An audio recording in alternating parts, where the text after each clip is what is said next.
That is, the National Bureau of Investigation recommending criminal charges against Vice President Sara Duterte.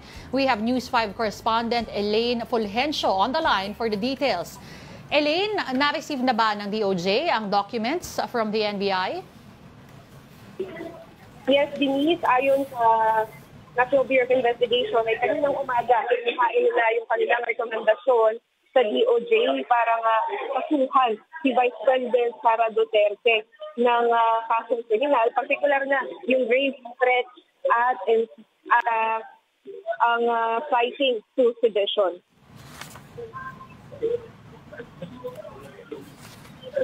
Hello, Elaine. May nagsabi ba sa mga kinaukulan kung bakit medyo natagalan ang paglabas nitong mga kasong ito? Lord, sabi ni NBI Director Jaime Santiago, kung matatandaan nyo noong mga nakaraang presko, ang target nila ay either first week or second week ng January ay may hain na yung kanilang rekomendasyon sa DOJ. Pero dahil nga talagang nangalap pa sila ng mga testimonya at mga ebidensya para makapagbigay sila ng mabigat na ebidensya doon sa DOJ, ay pinag-aralan nilang mabuti yung mga sasampa nilang reklamo dito kay Vice President Sara Duterte.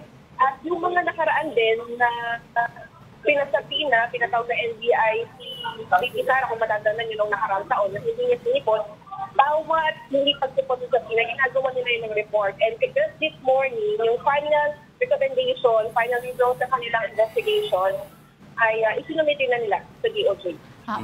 Elaine, did they say exactly what was the defining factor? Because nung unang lumabas yung presko na yon, yung mga netizens were saying, no, it's a clear threat to the president. Pero may mga dumedepensa sinasabi, hindi, conditional threat yan, there's no actual threat.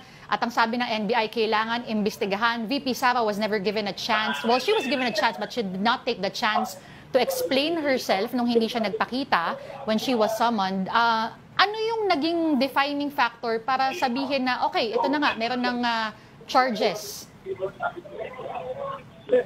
Ayon kay NBI Director Jaime Santiago, dahil na winid na raw ni VP Sara yung kanyang karapatan na makapag-coordinate dito sa isinasagawang investigasyon kaugnay ng umano'y threat o pagbabanta niya nga dito kay President Bongbong Marcos Jr., kay First Lady Liza Araneta at House Speaker Martin Romualdez. Nagbasa sila doon sa mga testimonya at maging yung mismong online conference na uploaded naman daw online ay ginamit din nilang basihan para doon sa sinabi niya umanong pagbabanta dito nga sa Pangulo. And of course, yung sa tanong naman kung bakit nakasok yung citing to sedition, kasi daw, ayon kay NBI Director, yung naging pagbabanta mismo ng PJ ay parang nag-udyok daw para mag-alsa yung kanya mga followers na tila nagtipon-tipon pangaraw sa isang lugar dito sa Metro Manila.